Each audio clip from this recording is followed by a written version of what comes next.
दोस्तों, आप सोच रहे होंगे, अगर सच में कोई संभालने वाला है तो डर क्यों इतना गहरा बैठा है? अगर ईश्वर है तो रातों की नींद क्यों टूटी हुई है? अगर जीवन का कोई अर्थ है तो मन हर सुबह बोझिल क्यों उठता है? शायद इसलिए नहीं कि ईश्वर मौन है, बल्कि इसलिए कि आप भीतर से बहुत शोर में जी रहे हैं, और इस शोर में आपको अपनी ही सांस की आवाज सुनाई नहीं देती। ईश्वर की पुकार कहां से सुनेगी? आज मैं आपसे कोई कहानी नहीं कहने आया हूँ, मैं आपसे कोई मीठा आश्वासन भी नहीं दूंगा। आज बात कठोर होगी, क्योंकि सत्य हमेशा कठोर होता है, और जो बात आपको भीतर से झकझोर न दे वह भक्ति नहीं, सिर्फ आदत बन जाती है। आप कल के बारे में इतना सोचते हैं मानो कल आपका नौकर हो और आज कोई बोझ। आप भविष्य को अपने कंधों पर ऐसे लादे घूमते हैं जैसे सृष्टि का पूरा भार सिर्फ आपको ही उठाना है। जरा ठहरिए, एक ईमानदार सवाल पूछिए अपने आप से, क्या आपने सच में आज तक कुछ भी अकेले संभाला है?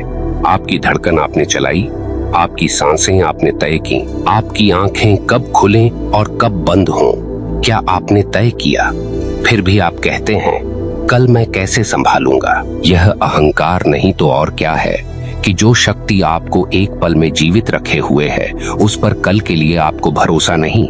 ईश्वर को आप मंदिरों में ढूंढते हैं, तस्वीरों में सजाते हैं, नामों में बांटते हैं, लेकिन भरोसे में नहीं रखते। भरोसा सबसे कठिन तपस्या है। पूजा आसान है, भरोसा कठिन, क्योंकि पूजा में आप नियंत्रण में रहते हैं और भरोसे में आपको झुकना पड़ता है। और अहंकार झुकना नहीं जानता, वह सिर्फ गणना जानता है, कितना मिलेगा, कब मिलेगा, कैसे मिलेगा। ईश्वर कोई गणित नहीं है जिसे हल कर लिया जाए। ईश्वर तो वह अनुभव है जो तब उतरता है जब आप नियंत्रण छोड़ते हैं।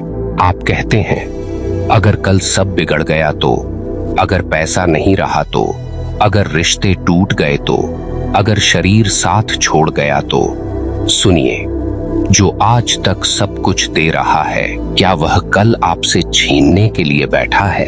क्या जीवन कोई शत्रु है जो मौका ढूंढ रहा है आपको गिराने का? या फिर जीवन एक परीक्षा है जो देख रहा है कि आप कब भरोसा करना सीखते हैं? याद रखिए, डर ईश्वर का विरोध नहीं है, डर ईश्वर की अनुपस्थिति का भ्रम है। आज इंसान की सबसे बड़ी बीमारी गरीबी नहीं है, असफलता नहीं है, सबसे बड़ी बीमारी है भविष्य में जीना। आप अभी यहाँ हैं, लेकिन आपका मन कल में भटक रहा है। आप शरीर से जीवित हैं, लेकिन चेतना से अनुपस्थित। और फिर आप कहते हैं शांति नहीं मिलती। शांति भविष्य में नहीं मिलती, शांति अभी में मिलती है, और अभी में वही रहता है जो ईश्वर को सौंप देता है। थोड़ा कठोर लगेगा, लेकिन सच कहूं, आप ईश्वर पर भरोसा नहीं करते, आप ईश्वर को इस्तेमाल करना चाहते हैं। जब सब ठीक हो तो आप कहते हैं मैंने मेहनत की, और जब सब बिगड़ जाए तो कहते हैं ईश्वर ने साथ नहीं दिया। यह कैसी भक्ति है? यह तो सुविधा का सौदा है। सच्ची भक्ति में आप कहते हैं जो है वही प्रसाद है, जो मिलेगा वह भी प्रसाद होगा, और जो छिन जाएगा वह भी किसी गहरी योजना का हिस्सा होगा जिसे मेरी सीमित बुद्धि समझ नहीं सकती। आपको लगता है कि चिंता करने से आप जिम्मेदार बनते हैं। नहीं, चिंता करने से आप कमजोर बनते हैं। जिम्मेदारी और चिंता में फर्क समझिए। जिम्मेदारी कहती है आज जो मेरे हाथ में है मैं उसे पूरी ईमानदारी से करूंगा। चिंता कहती है जो मेरे हाथ में नहीं है मैं उसी में जलता रहूंगा। ईश्वर ने आपको कर्म का अधिकार दिया है, परिणाम का नहीं। फिर भी आप परिणाम को पकड़कर बैठे हैं और कर्म से भाग रहे हैं। यही उलझन है। अब यहाँ इस बिंदु पर मैं आपसे एक छोटा सा निवेदन करूंगा। अगर ये शब्द आपके भीतर कहीं हलचल पैदा कर रहे हैं तो अभी सिर्फ इतना कीजिए, वीडियो को लाइक कीजिए और कमेंट में लिखिए मैं आज पर भरोसा करना सीख रहा हूँ। बस इतना। कोई लंबा वादा नहीं, कोई भारी घोषणा नहीं, एक छोटा सा स्वीकार। और अब आगे बढ़ते हैं, क्योंकि अभी आपने सिर्फ दरवाजा खटखटाया है। भीतर जो सच बैठा है वह और भी गहरा है और शायद और भी असहज। लेकिन याद रखिए, जो आज तक संभाला है वही कल भी संभालेगा। आप बस बीच में खड़े होकर बाधा मत बनिए। यह मार्ग कठिन है, लेकिन यही भक्ति के मार्ग है, जहां तर्क झुकता है और भरोसा जन्म लेता है। आपने अक्सर सुना होगा, सब ईश्वर पर छोड़ दो, लेकिन सच यह है कि आपने कभी सच में छोड़ा ही नहीं। आपने बस शब्द बदले हैं। पकड़ अब भी वैसी ही है। आप कहते हैं मैंने सब भगवान पर छोड़ दिया, लेकिन भीतर मन लगातार हिसाब लगा रहा होता है। कब मिलेगा, कितना मिलेगा, मेरे मुताबिक मिलेगा या नहीं। छोड़ना शब्दों से नहीं होता, छोड़ना भीतर की पकड़ ढीली होने से होता है। और यह ढीलापन कायरता नहीं है, यह परम साहस है। क्योंकि दुनिया में सबसे ज्यादा साहस उस व्यक्ति में होता है जो अनिश्चितता के बीच भी शांत खड़ा रह सके। आप जरा ईमानदारी से देखिए, आपकी चिंता ने आज तक क्या बदला है? एक भी समस्या आपने चिंता करके हल की है? उल्टा, चिंता ने आपकी ऊर्जा चूस ली, आपकी दृष्टि धुंधली कर दी और आपके निर्णयों को कमजोर बना दिया। फिर भी आप चिंता को छोड़ने से डरते हैं, क्योंकि चिंता आपको झूठा एहसास देती है कि आप कुछ कर रहे हैं, जबकि सच यह है, चिंता सबसे बड़ी निष्क्रियता है। वह कर्म नहीं, कर्म का भ्रम है। ईश्वर आपको कभी भी भविष्य की गारंटी नहीं देता, वह आपको वर्तमान की ताकत देता है। और जो व्यक्ति वर्तमान में पूरी तरह उपस्थित है, उसके लिए भविष्य अपने आप आकार लेने लगता है। लेकिन आप वर्तमान से भागते हैं, क्योंकि वर्तमान में खड़ा होना मतलब अपने डर से आंख मिलाना। भविष्य में भागना आसान है, वहां सब कल्पना है। वर्तमान में सब सच है।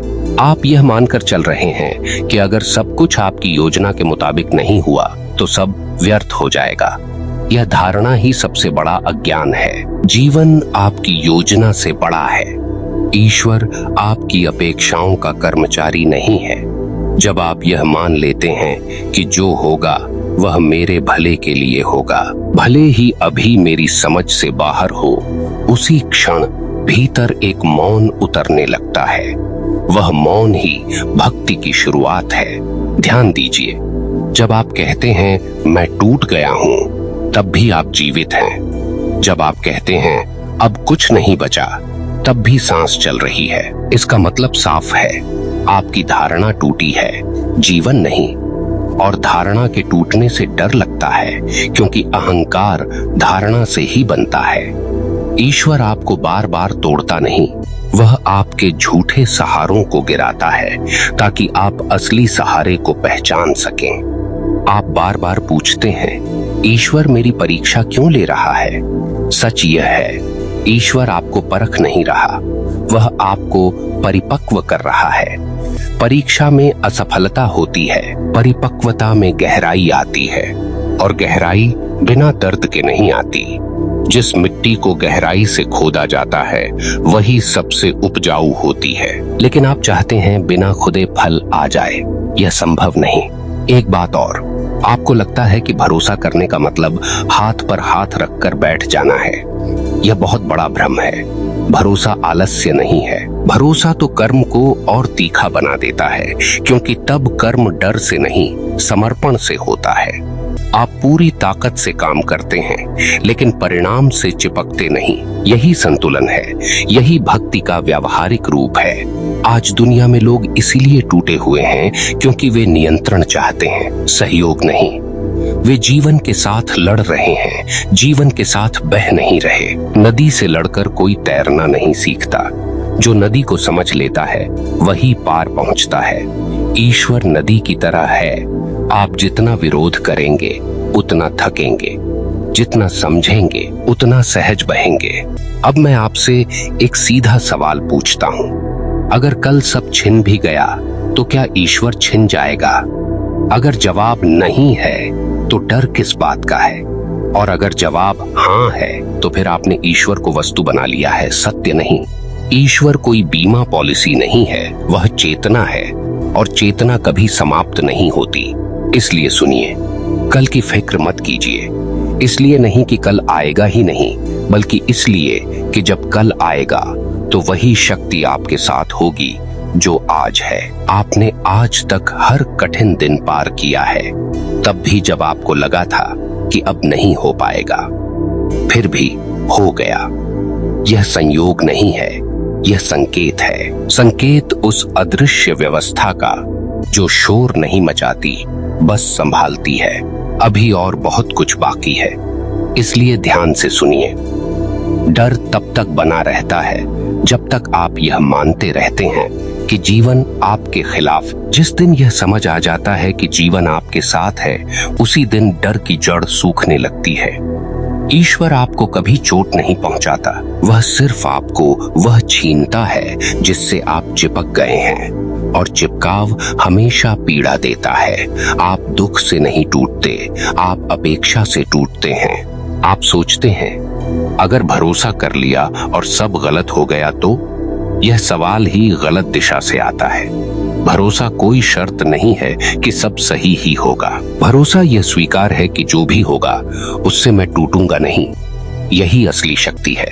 जो व्यक्ति भरोसे में जीता है उसे जीवन झुका नहीं सकता, क्योंकि वह पहले ही झुक चुका है, और जो झुकना सीख गया उसे तोड़ना असंभव है। आपने कभी गौर किया है, जब सब कुछ आपके हिसाब से चलता है तब आप ईश्वर को याद भी नहीं करते, और जब जरा सा नियंत्रण हाथ से निकलता है तब आप कहते हैं हे भगवान।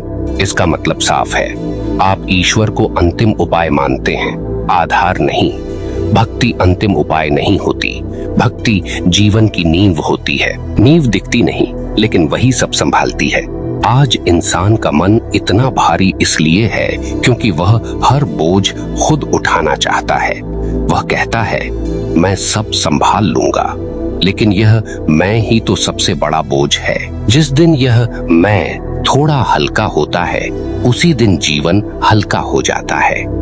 ईश्वर कोई बाहर बैठा हुआ सहारा नहीं है, वह आपके भीतर की वही शांति है जो तब प्रकट होती है जब आप हार मान लेते हैं, लेकिन जीवन से नहीं, अहंकार से। समझिए इस बात को, ईश्वर से लड़कर कोई मजबूत नहीं बनता। मजबूत वह बनता है जो ईश्वर के साथ खड़ा होता है, और ईश्वर के साथ खड़ा होने का अर्थ है जो है उसने पूरी ईमानदारी से स्वीकार करना। स्वीकार कमजोरी नहीं है, स्वीकार तो सबसे ऊंची चेतना है। जो स्वीकार कर लेता है वही बदल सकता है, जो विरोध करता है वह बस थकता है। आप बार बार पूछते हैं आखिर कब सब ठीक होगा। यह सवाल भी मन की चाल है, क्योंकि ठीक की आपकी परिभाषा बहुत छोटी है। जीवन की दृष्टि से जो टूट रहा है वह भी ठीक हो रहा है, जो जा रहा है वह भी जगह बना रहा है, लेकिन आप सिर्फ वही देखना चाहते हैं जो आपकी सुविधा में हो। ईश्वर सुविधा नहीं देता, ईश्वर विस्तार देता है।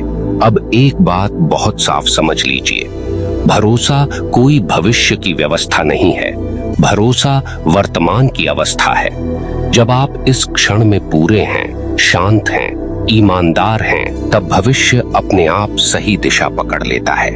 लेकिन आप भविष्य को सुधारने के चक्कर में वर्तमान को जहर बना लेते हैं, और फिर कहते हैं जीवन कड़वा हो गया है। जीवन नहीं, आपकी पकड़ कड़वी हो गई है। जिस दिन आप यह कहने का साहस कर लेते हैं जो है मैं उसके साथ हूं, उसी दिन ईश्वर आपके साथ खड़ा हो जाता है, क्योंकि ईश्वर विरोध में नहीं मिलता, वह सहयोग में मिलता है।